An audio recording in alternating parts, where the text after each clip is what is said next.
Abra comigo a sua Bíblia, no Novo Testamento, no primeiro Evangelho, o Evangelho de Mateus.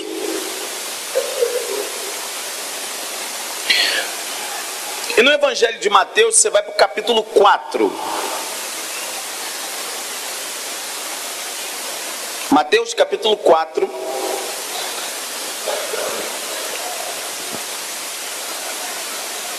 Pedir para desligar esse ventilador aqui agora, por gentileza.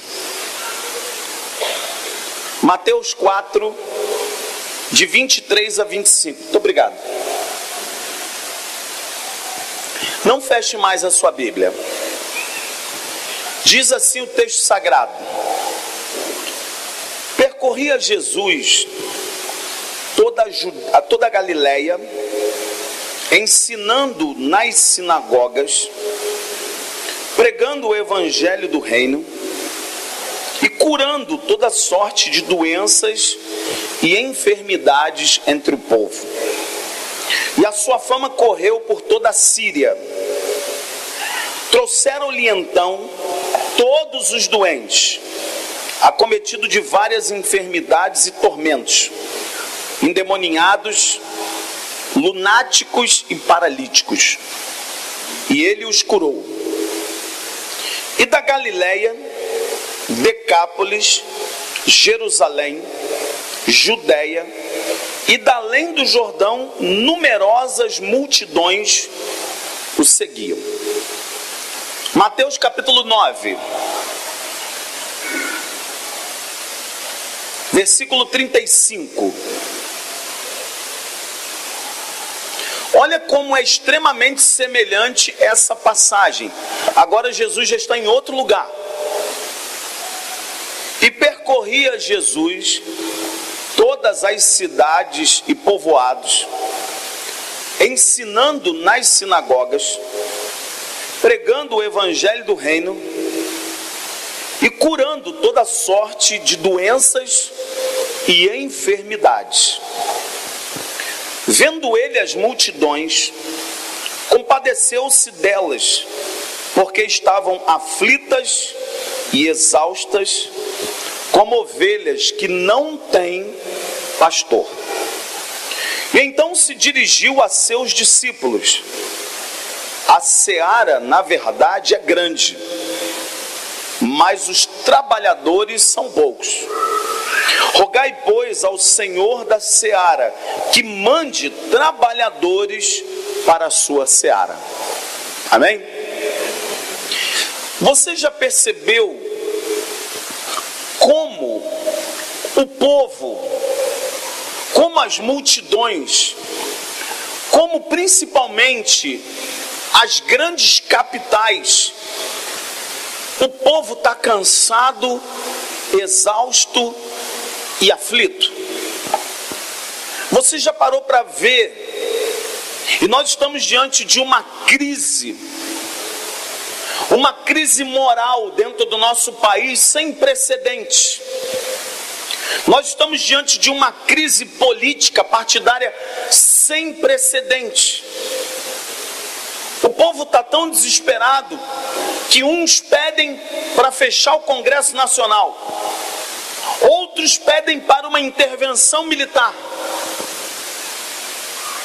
A gente está vendo que há uma desconstrução do evangelho em tudo que é canto.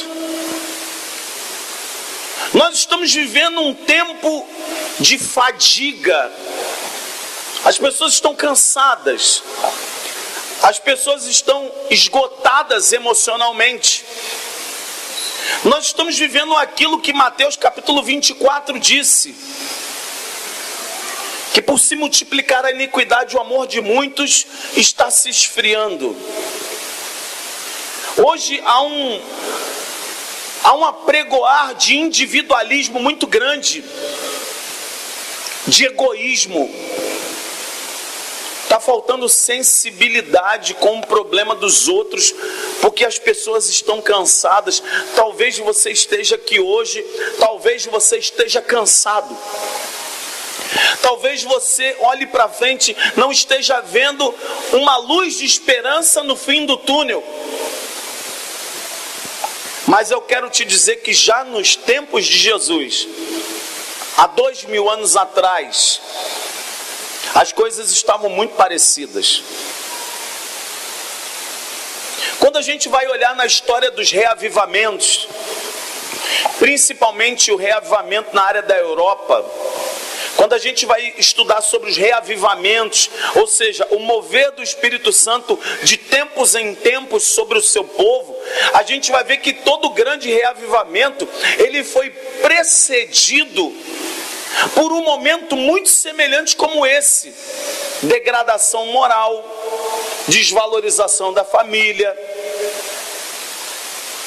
a deturpação da palavra de Deus, dizer que a Bíblia não é palavra de Deus, é um livro comum, ataques a igrejas, a templos, a cristãos. E a gente está vivendo um tempo muito parecido com esse. Então eu tenho entendido da parte de Deus que chegou um momento, no meio dessa crise, um momento de esperança, mesmo em meio ao caos. E a mensagem dessa noite que eu quero pregar, ela tem o tema: o poder espiritual de dar. No meio de um apagão de afeto e de amor tão grande, aquilo que você fizer de pouquinho vai fazer a diferença na vida de muita gente. Vai fazer diferença na vida de famílias, vai fazer diferença na vida escolar. Nós estamos num tempo de frio. Eu percebi que irmãos aqui da igreja estão se mobilizando para fazer uma campanha de agasalho, dar. Nós temos nos mobilizado para dar cestas básicas para algumas famílias que estão passando dificuldade, dar. Mas eu não queria apenas falar de coisas materiais, não. Jesus chega diante de uma montanha, ele olha para as multidões, como eu estou olhando aqui tem uma multidão. E Jesus olha no meio daquele mundaréu de gente, e ele vê que as pessoas estão exaustas e aflitas, como ovelhas que não têm pastor. As pessoas não estão tendo, a meu ver, onde se agarrar. As famílias estão desesperadas, os pais já não sabem mais o que fazer com os seus filhos. E a gente está vendo um tempo de desconstrução total do Evangelho. E tem muita gente que está perdida. Para onde eu vou? O que eu faço? O que eu devo fazer? E no meio disso aparecem os aproveitadores. E aí é que está o grande perigo. No momento em que você está vulnerável, aparecem aquelas pessoas que podem se aproximar de você, aquelas pessoas que podem se aproximar da sua família, aquelas pessoas que podem se infiltrar na sua vida com um objetivo não tão nobre. E aí é que está o perigo. Mas o Espírito Santo me guia a te dizer que mesmo num tempo de egoísmo, de individualismo e de caos, é um momento propício, é um momento oportuníssimo da gente fazer diferença na nossa geração. O pregador alemão Reinhard Bonk, ele diz no livro dele, Evangelismo por Fogo, ele diz que nós só temos uma geração para ganhar a nossa geração. O tempo está correndo muito rápido.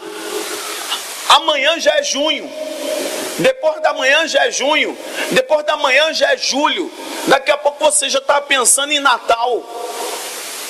Tem gente que já está com a cabeça na Copa, tem gente que vai perder o foco na Copa, tem gente que nem sabe ainda porque o ano já começou. Porque a pessoa está perdida. Então nessa noite, a palavra de Deus vai te dar um norte, ela vai te orientar. Você vai aprender sobre o poder espiritual de dar. Diante de pessoas perdidas, diante de pessoas aflitas, você viu no texto que chegaram pessoas doentes, enfermas, aleijados, coxos, endemoniados, chegou gente de tudo que é canto. Para onde as multidões migraram? As multidões vão migrar para onde tem uma resposta que mude a vida delas. E a resposta que a sociedade está esperando, ela está em você. E o nome dela é Jesus de Nazaré. Você que está sentado nesse banco, você agora substituiu Jesus como um emissário dele para levar esperança aonde as pessoas estão exaustas e aflitas sem pastor. Quando você entra numa casa, quando você faz uma ligação, quando você faz uma visita e você leva uma esperança para alguém, você está se colocando no lugar de Jesus. Você está fazendo o que Jesus faria.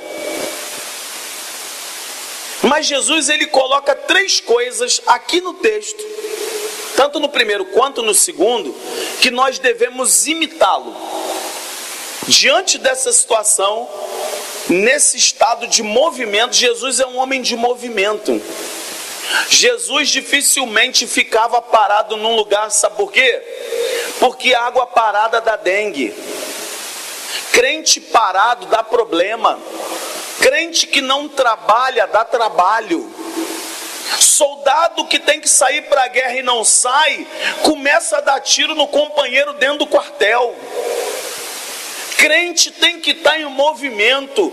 Crente tem que estar fazendo a boa obra do evangelho. E agora é tempo de dar. Há bem pouco tempo, eu tive que fazer uma visita no hospital. E eu jurava que eu iria nesse hospital para dar. Falei, eu vou ler a palavra, eu vou orar. Ok, eu estou dando. Mas quando eu sentei do lado da pessoa, ela que me deu. Ela me deu uma lição de vida. E eu pensei que eu estava fazendo bem, e estava. Mas quando você dá, Deus te dá muito mais, fazendo com que você cresça na tua humanidade. Jesus fez isso de 3 formas. Está no versículo de número 35. Olha o que Jesus fez. E olha o que você e eu temos que fazer. Primeiro, percorria Jesus todas as cidades e povoados. Primeira coisa que Jesus fazia, ele ensinava. Jesus ensinava nas sinagogas. É por isso que você tem que estar na escola teológica, entende? Como é que você vai ensinar alguma coisa que você não sabe nem para você? Como você vai ensinar que a salvação é pela graça, se você não sabe o que é salvação pela graça? Como você vai falar de arrependimento e remorso, se você não sabe qual é a diferença entre um e outro? Então a primeira coisa que Jesus fazia, quando ele chegava numa aldeia, numa cidade, em algum lugar, ele decidia ensinar Deus.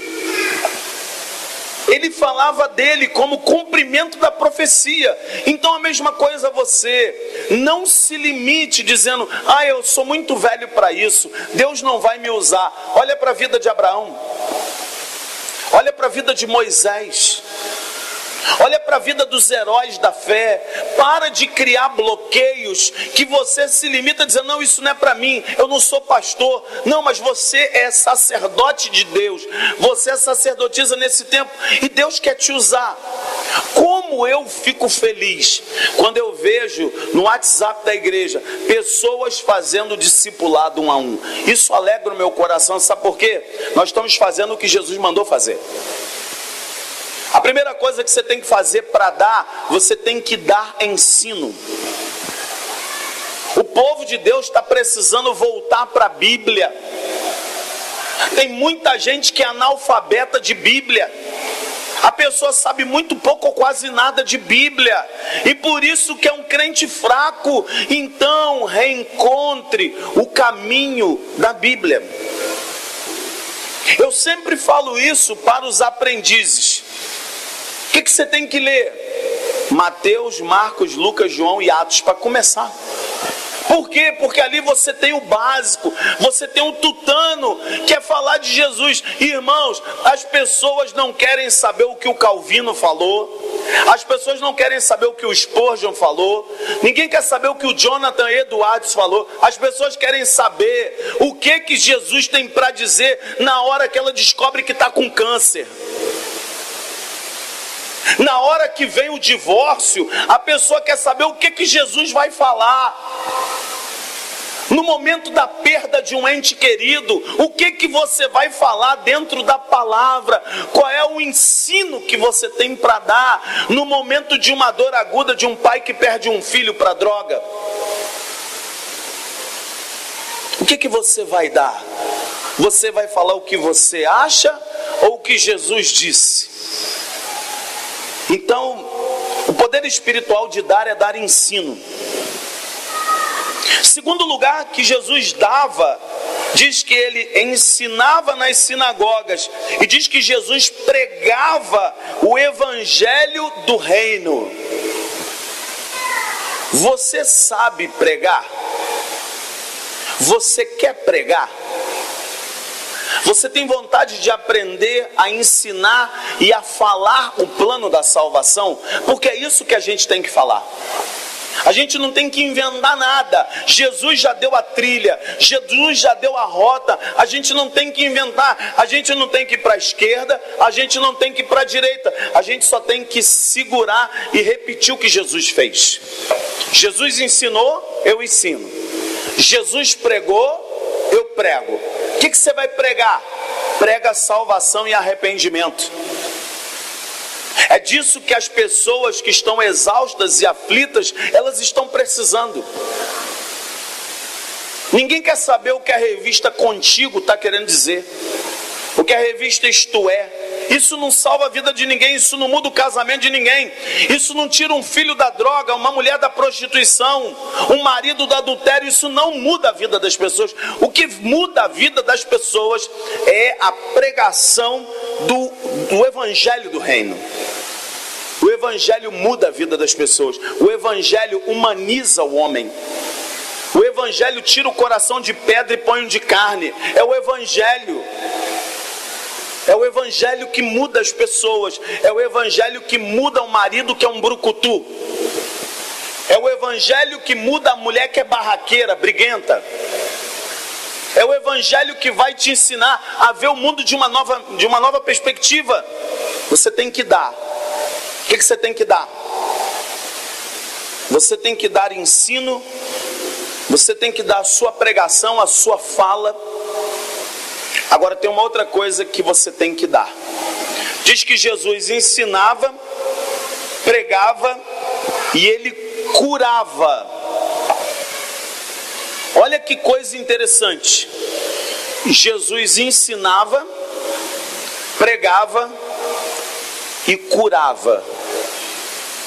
Não adianta chegar uma pessoa que está precisando de um prato de comida e você querer ensinar para ele predestinação. Ele não quer saber disso. Para quem está com fome, comida. Agora, para quem está com fome de palavra, palavra. Agora, para quem está enfermo, imposição de mãos e em nome de Jesus seja curado. Existem pessoas que se converterão recebendo o ensino. Existem pessoas que se converterão ouvindo a pregação. Mas tem gente que só vai se converter recebendo ou vendo a cura de um ente querido. Quando você colocar a mão sobre alguém, quando você expulsar demônio em nome de Jesus, lá no Evangelho de Marcos, no último capítulo, diz que sinais acompanhariam aqueles que creem. Então, meu amigo, não adianta você ficar só no modelo de cura e poder. Você tem que fazer os três ao mesmo tempo: ensinar, pregar e curar. Jesus trabalhou com coxo, curando coxo, com leproso, curando leproso. Agora, como é que você cura o invejoso?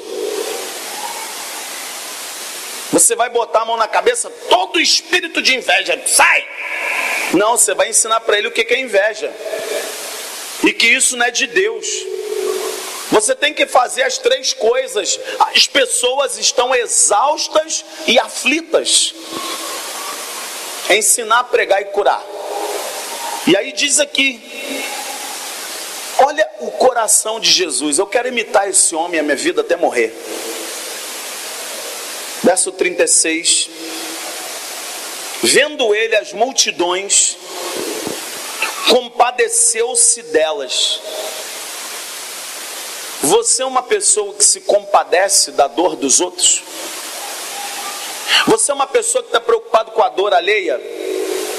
Você é uma pessoa que está incomodada se você vê alguém sofrendo, ou você não está nem aí?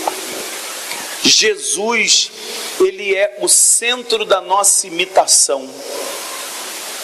Se você está vendo o caos instalado e você não se compadece de ninguém, se você só quer saber do seu umbigo, se você só quer saber do seu problema, o meu problema é maior do que todo mundo, o meu problema é gigante, olha para o problema de quem está do teu lado. Jesus se compadeceu das multidões, porque elas estavam exaustas e aflitas. O apóstolo Paulo, ele é uma grande referência para isso. E olha que texto bárbaro. 2 Coríntios 12, 15. O apóstolo Paulo, ele repetiu o que Jesus fez. 2 Coríntios 12, 15. Olha o que o apóstolo Paulo fez. Diz assim, leia comigo em bom alto som. Todos. Eu, de boa vontade, me gastarei e ainda me deixarei gastar em prol da vossa alma. Se mais vos amo, serei menos amado? Sabe o que o apóstolo Paulo está dizendo o seguinte? Sabe o que ele está querendo dizer? Ele está dizendo o seguinte, eu vou me desgastar pelo evangelho. Sabe por quê? Porque o mundo aí fora não quer dar nada para ninguém. O mundo está vivendo um mundo de egoísmo, de individualismo. O mundo é cada um por si. Mas o apóstolo Paulo, que é discípulo de Jesus, e nós seguimos a doutrina dos apóstolos, ele está ensinando para nós. Ele disse, eu de boa vontade, olha que coisa linda isso. Eu de boa vontade me gastarei e ainda me deixarei gastar em prol da vossa alma. Ele está dizendo o seguinte, eu vou te dar a minha vida. Eu vou ser bênção na tua vida. Como? Curando, ensinando e pregando. Pregando, ensinando e curando. O que for preciso eu vou fazer. Eu me gastarei. Você tem se desgastado hoje pelo evangelho? Você já está pagando o preço? Porque se tu não está pagando o preço, isso ainda não está doendo. Se você está vivendo um evangelho do conforto, talvez não seja evangelho que você está vivendo. Você está vivendo deitado em berço esplêndido, você não está sofrendo por nada nem por ninguém. Evangelho é entrega, evangelho é doar-se, evangelho é sofrer por causa do outro. Não é só da cesta básica, não é só dar um prato de comida, não é só dar um agasalho, é muito mais que isso. É algo completo, é algo holístico, é algo abrangente. A quem é ignorante, ensino. A quem é dura cerviz, pregação. A quem está enfermo do físico, da alma, cura. O poder espiritual de dar, ele tem que ser copiado por Jesus. E por fim, eu quero citar Tiago, Tiago capítulo 4, verso de número 17. Tiago 4,17 vem simplesmente complementar e nos mostrar que o evangelho é um evangelho de poder. Ele diz assim, Tiago 4,17, leamos todos. Portanto, aquele que sabe que deve fazer o bem e não faz, nisso está. Ou seja, você já sabe o que tem que fazer. Você sabe fazer o bem. Será que você não tem nada para dar para ninguém? Será que você só quer receber? Eu quero receber o batismo de fogo. Eu quero receber um dom. Eu quero receber um mover. Eu quero um cargo. Eu quero ser líder de célula. Tá aí, e que hora que você vai dar? O que você está disposto a dar? Você não vai dar nada? Será que você vai ser um mão de vaca e não é capaz de dar um pingo de afeto? Será que você não pode fazer uma visita no hospital? Será que você não pode ir num abrigo de idosos? Será que você não pode começar um projeto? Será que você está esperando? Não, eu estou aqui na igreja só para receber. Eu só quero receber. Não, e a hora que você vai dar? Quer viver experiências com Deus? Comece a dar. Jesus entrava na casa de paralítico, curado. Jesus chegava na sinagoga, ensino. Jesus chegava num descampado, pregava para as multidões. Gente, esse é o homem que eu quero seguir. Esse é o homem que a gente tem que seguir. Ele é o Filho do Deus vivo. Ele que a gente tem que copiar. É nele que a gente tem que modelar. Tiago 4,14 diz: aquele que sabe que deve fazer o bem e não faz, ou seja, a omissão, fala comigo, a omissão é grave e é pecado. Quando você se omite, quando você cruza os braços. Sabe por que o Brasil ainda não mudou? Na minha opinião, porque os evangélicos que tinham que estar na vanguarda, está todo mundo de braço cruzado.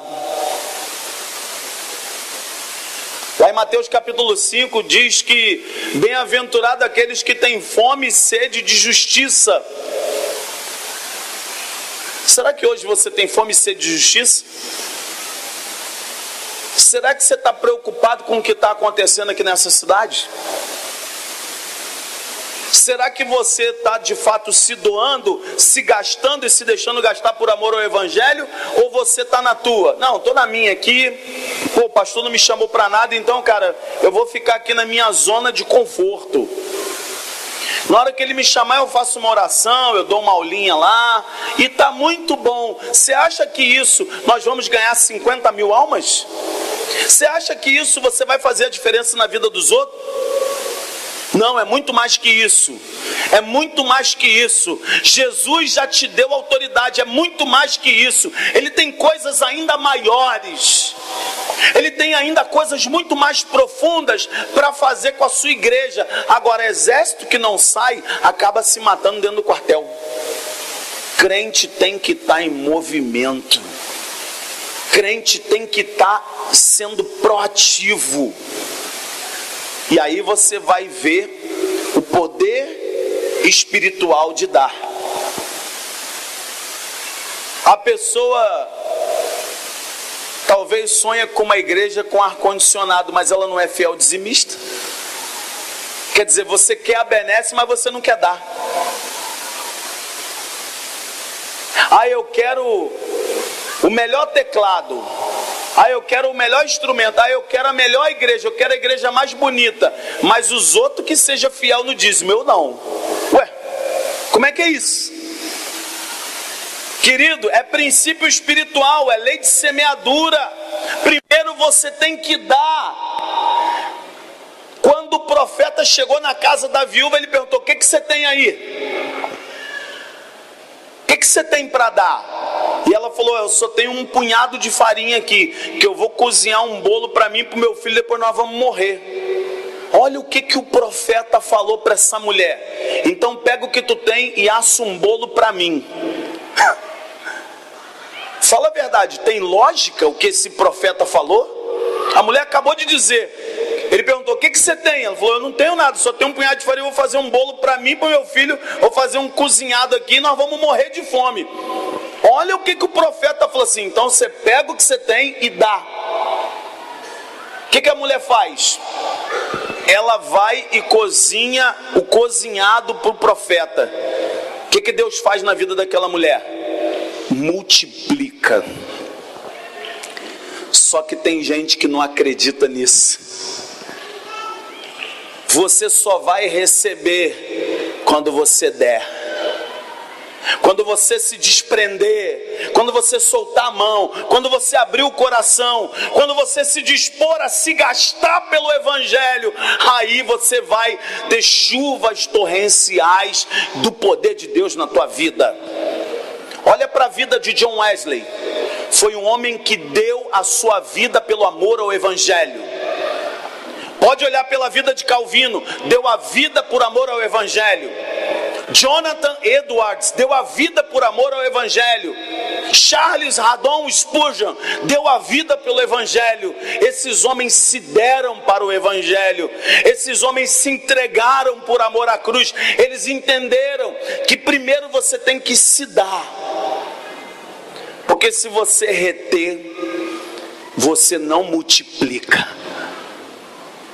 Quer multiplicar na vida? Começa a dar.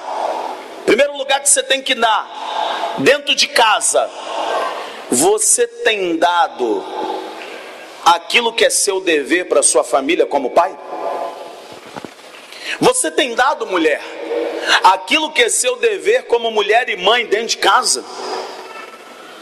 Você tem dado, filho, aquilo que é seu dever? Honra, obediência, respeito aos seus pais, você tem dado isso?